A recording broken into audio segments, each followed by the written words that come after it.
सन्माननीय रमेश शेठ भुजबळ, राजेश्रीताई बोरकर यांच्या पवित्र स्मृतीला विनम्र अभिवादन करण्यासाठी उपस्थित आहात।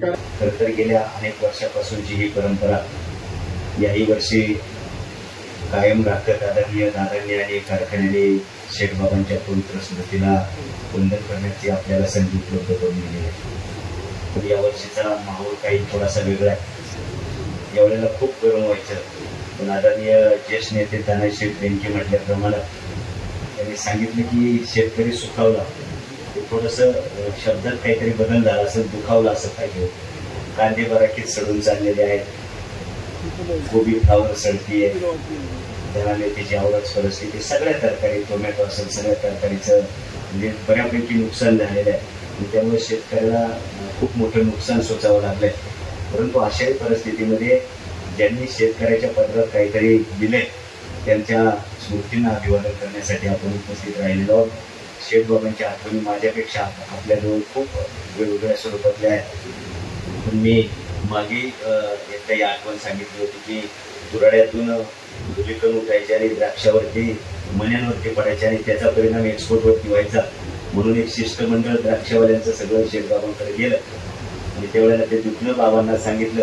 बाबांनी खूप शांततेत शेठबाबांनी ऐकून घेतलं आणि म्हणले, अरे द्राक्ष तर आलीच पाहिजे, पण ही चिमणी जर बंद ठेवली तर काय होणार, त्याच्यामुळे तुम्ही काळजी करू नका। आणि त्याच्यानंतर आपली दुसरी चिमणी दादा ती बसली, त्याच्यातून धुलीकण बाहेर जात नाही, ते ऍब्सॉर्ब होऊन फक्त वाफ बाहेर जाते। शांत चित्ताने ऐकून घेऊन कोणाचाही काही प्रश्न असू द्या, खूप शांततेमध्ये ऐकून घ्यायचं, त्या प्रश्नाची कड लावायची, शेतकऱ्याला न्याय द्यायचा, अशा प्रकारचं काम आदरणीय शेठबाबांनी केलं आणि त्यांना साथ द्यायचं काम आई साहेबांनी केलं। खरं तर आज जो जुन्नर तालुका दिसतोय, मी एका कीर्तनात ऐकलं होतं, कुकडी नसते तर आपल्याकडे जिपडी नसती, आणि कुकडी माई नसते तर जिपडी माई नसते, जिपडी आपल्याकडे दिसली नसती, तो काळ जीप आता खूप हायर क्वालिटीच्या गाड्या आल्या, पण एका कीर्तनकार बाबांनी सांगितलं की कुकडी नसती तर जिपडी नसती। आणि खरं सांगू, जर विघ्न नसतात तर जिपडे नसते आणि बंगलेही नसते। ते पुण्याचं काम केलं ते शेठबाबांनी केलं, म्हणून मी उपस्थित आपल्या सगळ्यांच्या वतीनं, माझ्या शिवसेना पक्ष संघटनेच्या वतीनं, कृषी उत्पन्न बाजार समितीच्या वतीनं आणि उपस्थित साऱ्या शेतकऱ्यांच्या वतीनं आई साहेबांना आणि शेठबाबांना विनम्र अभिवादन करून थांबतो। धन्यवाद। जय जय महाराष्ट्र, जय शेठबाबा आणि आई साहेब, वहिनी साहेब म्हटलं पाहिजे, अशा आमच्या वहिनी साहेब, बाई हा शब्द काढून टाकावा असं मला वाटतं, कारण खरोखरच एका राजाची राणी म्हटलं की ती राणीच झाली पाहिजे आणि म्हणून शब्दाचा प्रयोग तसाच झाला पाहिजे। आणि या ठिकाणी या दोघांच्या स्मृतीला अभिवादन करण्यासाठी तुम्ही नुसतं मेसेज टाकला नाही टाकला तरी लोक येणार आहेत, कारण त्यांना सगळ्यांना जाणीव आहे की कारखाना हा उभा केला आणि हा कारखाना नसता तर माऊली आता म्हणाले तर काहीच दिसलं नसतं।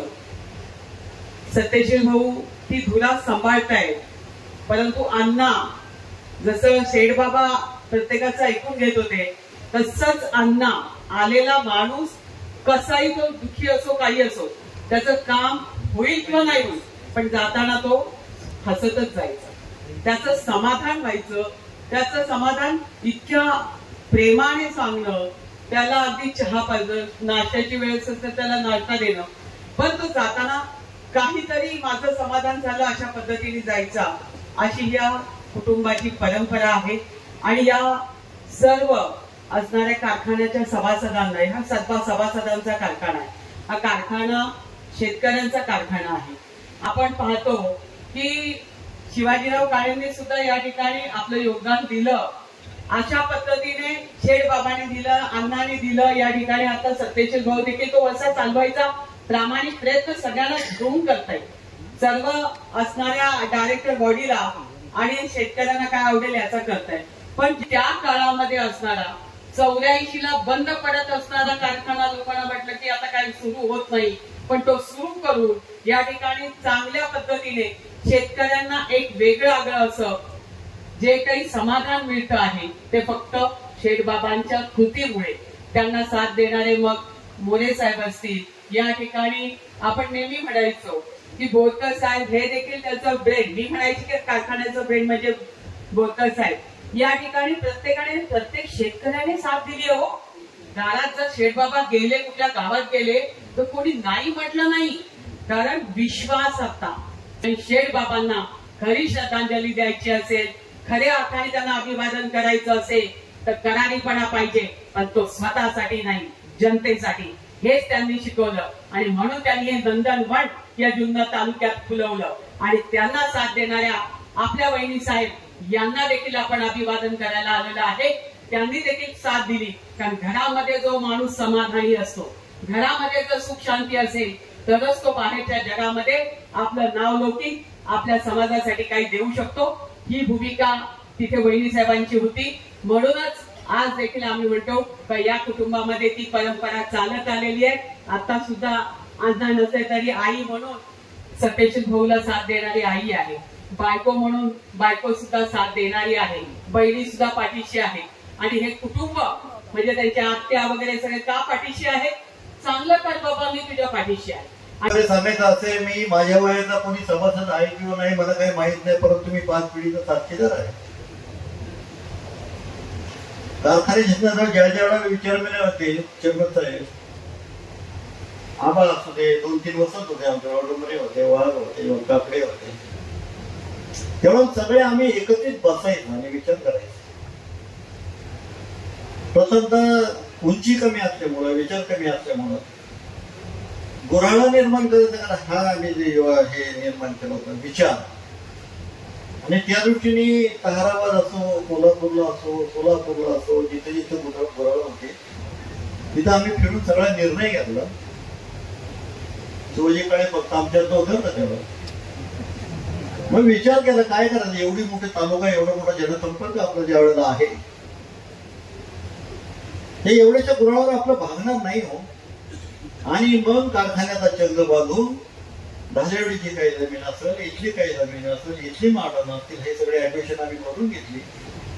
त्याच्यात दुःखद वाटतं मी काय सांगत नाही, बोलत नाही, पण ते महत्वाचं तुम्हाला सगळ्यांना एकच सांगतो, मुलीच्या नात्याने तुम्ही कार्यकर्ते आहात, जवान आहात, सुंदर असाल, जनसेवेचं व्रत तुम्ही धारण केलेलं असेल, परंतु एकमेकाचा अवमानाने अपमान आयुष्यात कधीही करू नका, हा सगळ्यात महत्वाचा साधाव आहे.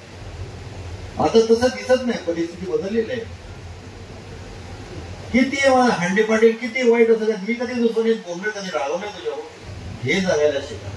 आणि याच्यात जो आत्मसन्मान तो माणसाला असतो, एवढे तुम्हालाही सांगतोय, आत्मसन्मान जो असतो, कारण बरेचसे मी पाहिलेले आहे, तसा घेतो असं नका करत. एकदा यायचं आणि एकदाच मरायचंय, एवढंच करा. शक्यतो जास्तीत जास्त प्रेमाने आणि जिव्हाळ्याने कसं वागतंय. सकाळीच बातमी, शेतकरी सुखावला, अरे बाई 4 एकर धने पाण्यात गेले, बाजरी गेली 4 एकर, मका लावली तिची कोलाप झाली. साहेब काय कल्पना आहे शहरातल्या माणसांना, SMEP आणि MRP आणि हे पैसे देताना ठरलेले पैसे आपण कुठं कुणी काही जर देतच नाही तर ह्या शेतकऱ्यात तुमचं कसं भागवायचा हा भाग, आमचंच भागत नाही. आधी अशी अवस्थानी परिस्थिती. माऊली साहेब हे बोला ना जरा कुठं तरी, तर नेते म्हणून नुसते मोठमोठी भाषणे करतच जातात. काय करायचं माणसांनी शेतकऱ्यांनी?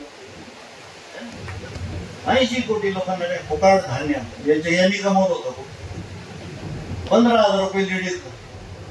कामाला माणूस मिळत नाही, अशी अवस्था. समजून घ्या तुम्ही. चेअरमन साहेब तुम्हाला अनुभव आहे, नाही मिळत माणूस गंगाने करते, 500 दे, 600 दे, 800 दे, तोही माणूस मिळत नाही. आणि बघ हे शेती करणारे शेतकरी माणसाच्या वेळेला बसतील, त्यांच्यात परिवर्तन होईल. तेव्हा तुम्ही खाणार काय हा विचार करून या शेतकऱ्यांवर वर्तन ठेवत नाही. चेअरमनचं साहेबांचं नेहमी विरोधाभासात मी असायचा, अन्नाच्या सुद्धा विरोधाभासात असतात. पण मला सर्वसामान्य माणसाच्या कळकळ आणि विषय जो वाटतो ना, मी परखडपणे तिथं मांडायचं. अन्नाचं म्हणायचं ताना शेड बोलायचे संवाद होत नाही, का म्हणायचं मलाही काय माहित नाही. जेवढा आपण जे बोलतो सातत्याने सत्य, तेवढा ती मला सुद्धा गुरमी निर्माण होते, जिथे आपण काही खोटं बोलत नाही. किती वेळ बोलत तरी थोडे. साहेबांचं मी अभिनंदन केलं. का केलं? अरे आपण सगळे भाग्यवान आहे. हा माणूस नुसता टीव्हीवर दिसतो तुम्हाला, नाटकात याच्यात त्याच्यात, आणि तो प्रत्यक्ष तुमच्या समोर उभा आहे ना. So I am very happy. मला खूप आनंद झाला. मुख्य त्यांना परत विचारतो, तब्येत पाणी बरी आहे ना? बरी आहे ना? मी काय विचारतो, नाही बोलतो साला, लोक म्हणतील दादा काहीतरी बोलायला लागले. त्या सगळ्या लोकांना मी धन्यवाद देतो.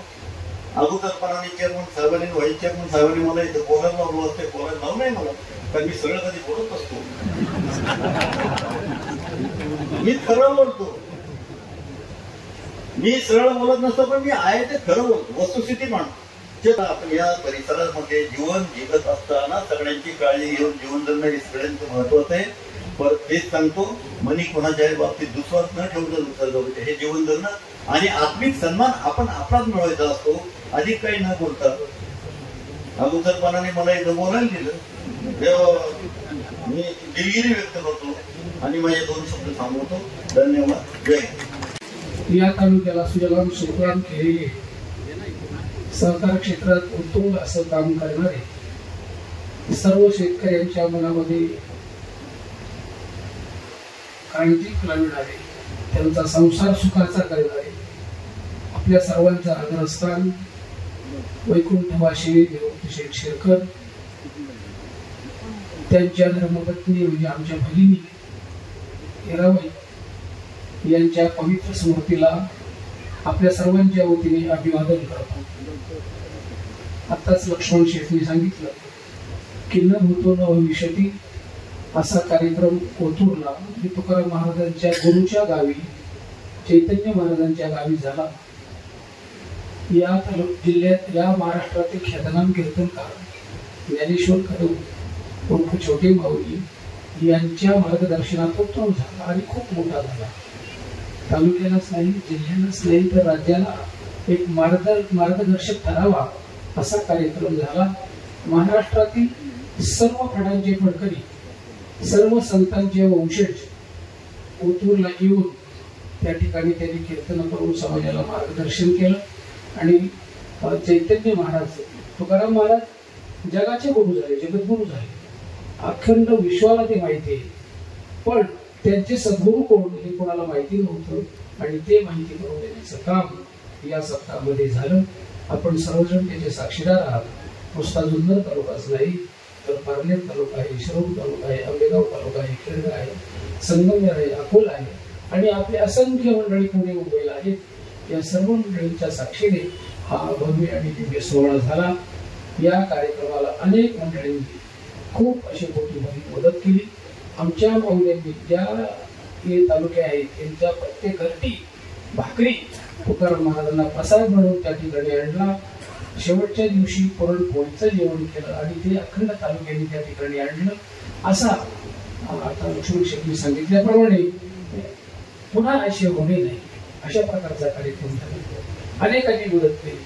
आपल्या कारखान्याचे विद्यमान चेअरमन सत्यशील दादा 5,55,555 रुपये त्या कार्यक्रमाला त्यांनी दिले. असे अनेक मंडळींनी तो कार्यक्रम दिले आणि तो कार्यक्रम यशस्वी झाला. निश्चितच या कार्यक्रमाची नोंद होईल. हे सर्व करीत असताना आपण सर्वजण तर त्याचे साक्षीदार आहातच. आपण सर्वजण आपल्या आयुष्यात हा भव्य दिव्य सोहळा पाहिला.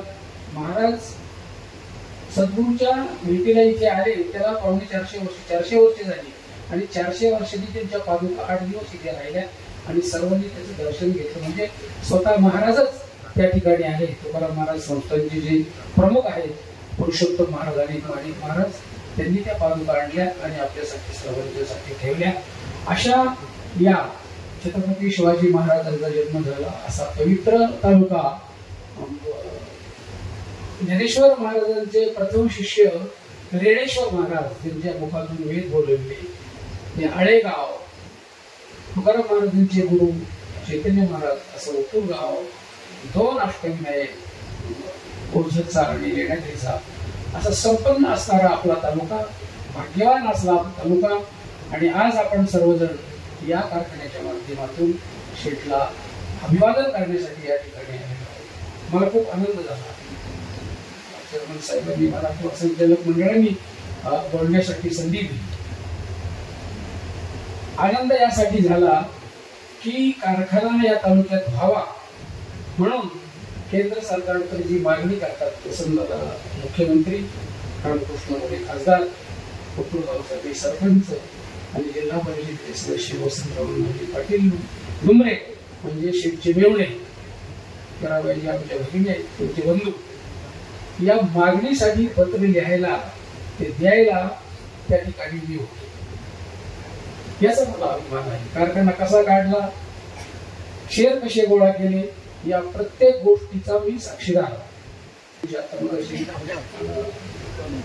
साहेबांनी सुद्धा सांगितलं, रोग साहेबांनी अतिशय चांगलं मार्गदर्शन केलं आणि सत्यशील दादांचं व्यक्तिमत्व त्यांनी सांगितलं कसं आहे. आपण पाहतो की खरोखरच निवृत्ती शेठचं कार्य, सोपान शेठचं कार्य आणि त्याच्यातून त्यांचा समन्वय घेऊन आपल्या सर्व तालुक्याशी त्यांची नाळ अशी जोडलेली आहे आणि म्हणून आपण सगळेजण त्यांनी बोलवल्याबरोबर या सर्व कार्यक्रमांना येतो आणि या ठिकाणी शेठला अभिवादन करतो.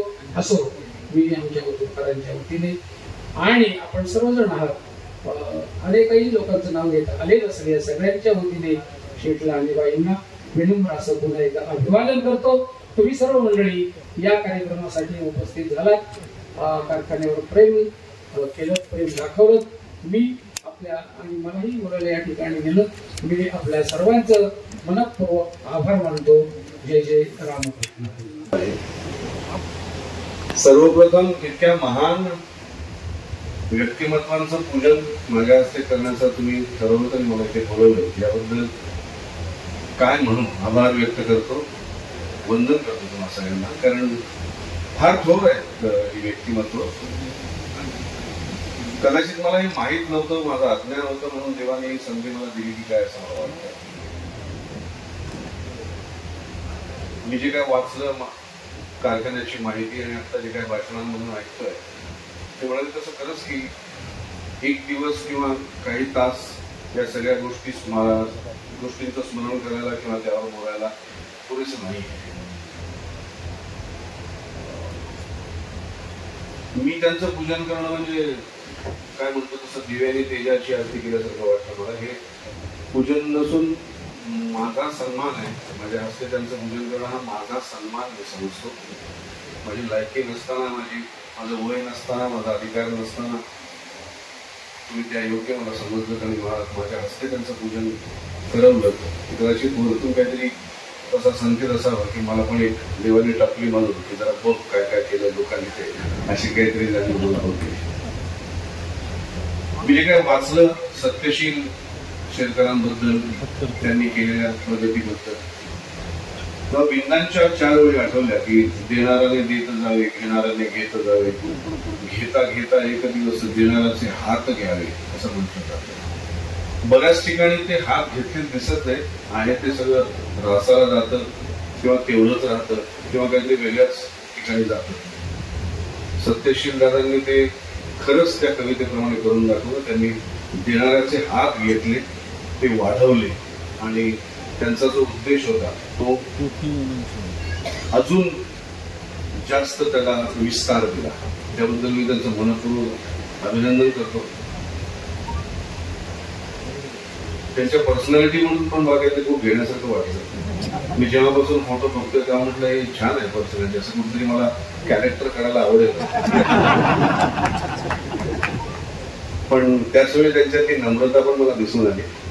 या दोन्हीचा संयोग असणं हे फार रेअर असतं, जे तुमच्यामध्ये आहे. खूप छान वाटलं तुम्हाला. इतक्या संख्येने अशी छान पांढऱ्या कपड्यात आलेली माणसं हल्ली शहरात बघायलाच मिळत नाही. तुम्ही इतकं छान वाटतंय सगळं, टोप्या, पांढरे कपडे, छान समारंभाला तुम्ही जमले आहात. माझे प्रेक्षक आहात. आम्हाला नटांना प्रेक्षकांशी डायरेक्ट भेटता येत नाही. नाटकाला भेटतो आम्ही, पण सिरियलच्या माध्यमातून भेटता येत नाही. त्याबद्दलही मला खूप बरं वाटलं. माझ्या प्रेक्षकांना मला प्रत्यक्ष भेटता येईल, त्यांना मला बघता येईल, मला त्यांना बघता येईल. मला नेहमी हे जे काय अशी वेळ लागलेली माणसं असतात, चांगल्या अर्थी वेळ, आपल्या आजूबाजूच्या लोकांच्या जीवनात काहीतरी चांगलं व्हावं असं वेळ घेऊन हे जे काय सहकार करणारी माणसं असतात, सहकाराचा उद्धार करणारी माणसं जी आहेत खूप आहेत अशी. त्यातलेच हे त्यांच्याबद्दल नेहमी मला कुतूहल वाटतं की तो जो काय प्रेमाचा झरा त्यांच्या हृदयात असतो तो मगाशी म्हणतात तसं मी घेता घेता एक दिवस देणाऱ्याचे हात घ्यावे, तसा आपल्याला आपल्या हृदयात पण तो तयार झाला पाहिजे. नाही काय होतो, तो जो प्रेमाचा झरा आहे तो होता म्हणून आज प्रत्येक जण देऊन त्यांची स्तुती करतायत आणि आभार मानताय त्यांचे, की आयुष्य गोड केलं खऱ्या अर्थाने उसाच्या साखरेने, ते त्यामुळे शक्य झालं. हे जे प्रेम आहे, असं म्हणतात तात्यासाहेब शिरवाडकर, विवा शिरवाडकर, की संस्कृतीचा सारांश म्हणजे आपली जी संस्कृती आहे त्याचा सारांश काढला तो इतिहासाचा निष्कर्ष, आपला जो काही इतिहास आहे त्याचा जर निष्कर्ष काढला तो, आणि माणसाच्या अभ्युदयाची म्हणजे प्रगतीची आशा जर काय असेल तर ती एकमेव प्रेम. प्रेम संस्कृतीचा सारांश, इतिहासाचा निष्कर्ष आणि माणसाच्या अभ्युदयाची आशा आहे. ते प्रेमानेच सगळं होतं, ते प्रेमानेच त्यांनी केलं, ते प्रेम आतापर्यंत पाजरत आलं. तो जरा यांच्याही ठिकाणी आहे म्हणूनच ते एक्सपान्शन झालं आणि ते म्हणूनच सगळं आत्ताही तुम्ही इतक्या प्रेमभावने येत आहात. या सगळ्यात तुम्ही मला सहभागी करून घेतलं हे खरं तर माझं भाग्य समजतो मी, कारण माझी खरंच या क्षेत्राशी, शेतीशी, साखरेशी फक्त संबंध आहे. ती आता थोडासा डायबिटीस आल्यामुळे कमी झाले, पण खरंच माझा या ग्रामीण जीवनाशी, तिथल्या गरजांशी, तिथल्या या अडचणींशी संबंध नाही. तरी सुद्धा केवळ मी नाटकात काम करतो, पॉप्युलर आहे थोडासा, तुमच्याकडे नाही, खरंच नाही, तरी सुद्धा बोलवलं त्याबद्दल परत एकदा तुमचे आभार मानतो. दीपस्तंभामध्ये जशी क्षमता असते आजूबाजूच्या जहाजांना दिशा दाखवायची, तसे हे दीपस्तंभ त्यांनी ती दिशा दाखवली. एका दिशेनुसार तुम्ही चाललात आणि हे इथपर्यंत आणलं, त्याबद्दल त्यांना पुन्हा एकदा वंदन करतो. तुम्हाला खूप खूप शुभेच्छा देतो. कधी काही लागलं माझ्या क्षेत्रातलं माझ्याकडे जरूर मागा मी देईल, त्यांना देण्यात मला आनंद वाटेल. परत एकदा माझ्या खऱ्या प्रेक्षकांचे सुद्धा आभार मानतो की तुम्ही इथे माझं स्वागत केलं, माझा सन्मान केला, त्याबद्दल तुम्हाला सगळ्यांना खूप खूप शुभेच्छा. धन्यवाद. आज या ठिकाणी आदरणीय स्वर्गीय माजी खासदार, संस्थापक चेअरमन शेठ बाबा आणि हिराबाई या दोघांच्या स्मृती दिनाच्या निमित्तानं ज्यांचं आपण मनोगत ऐकलं, भाषण ऐकलं, अगदी थोड्याशा शब्दात का होईना अतिशय चांगल्या पद्धतीनं त्या प्रत्येकाच्या हृदयापर्यंत पोचन या पद्धतीनं जे आजचे प्रमुख पाहुणे लाभले त्यांनी खूप साहेबांनी आपल्यासमोर जो वास्तव मांडलं असो, त्यांच्या बरोबर आज या ठिकाणी या कार्यक्रमाच्या निमित्तानं शेतकरी कुटुंबातील लघुकथा असतील, नाटक सुमित्राताई, त्याचबरोबर तानाजी बेनके असतील, सर्वच मान्यवर. मगाशी आमचे सरपंच बोलल्याप्रमाणे एक नाव घेतो एक नाव चुकत, त्या पद्धतीने आपण सर्वच तोंडामोनाचे प्रचंड मान्यवर आपल्या सर्वांचं स्वागत करून आभार मानित असताना खरं वास्तविक मगाशी दादाने सांगितलं विज्ञान कारखान्याच्या ह्या वर्षाचा गणित हंगाम थोडासा लांबला आणि वगैरे महाराष्ट्रभर त्याची चर्चा होती, पण चर्चा एक चांगल्या पद्धतीची होती.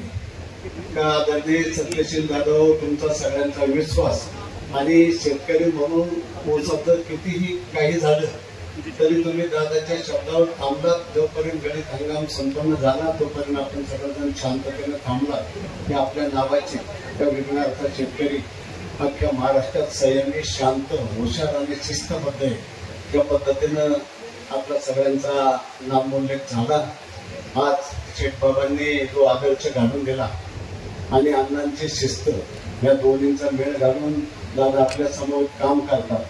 खरं वास्तविक दादांच्या संचालक मंडळात आमच्यासारखे आणि दादा वयात बराच मोठा अंतर असता तरी मगाची वोट साहेब आपण सांगितल्या पद्धतीनं सगळ्यांना समवून घेणं, सगळ्यांबरोबर शांततेनं संयमाने चर्चा करणं, बरोबर घेणं, हे दादांची ख्याती. अतिशय चांगल्या पद्धतीने काम करीत असताना सर्व पत्रकार मित्र असतील, सर्व विविध गावचे सरपंच, सोसायटीचे चेअरमन, तालुक्यातले सर्वच अधिकारी पदाधिकारी आपण सर्वजण मोठ्या संख्येनं सर्व पत्रकार मित्र असतील बंधू भगिनी आपल्या सर्वांचा आभार मानतो आणि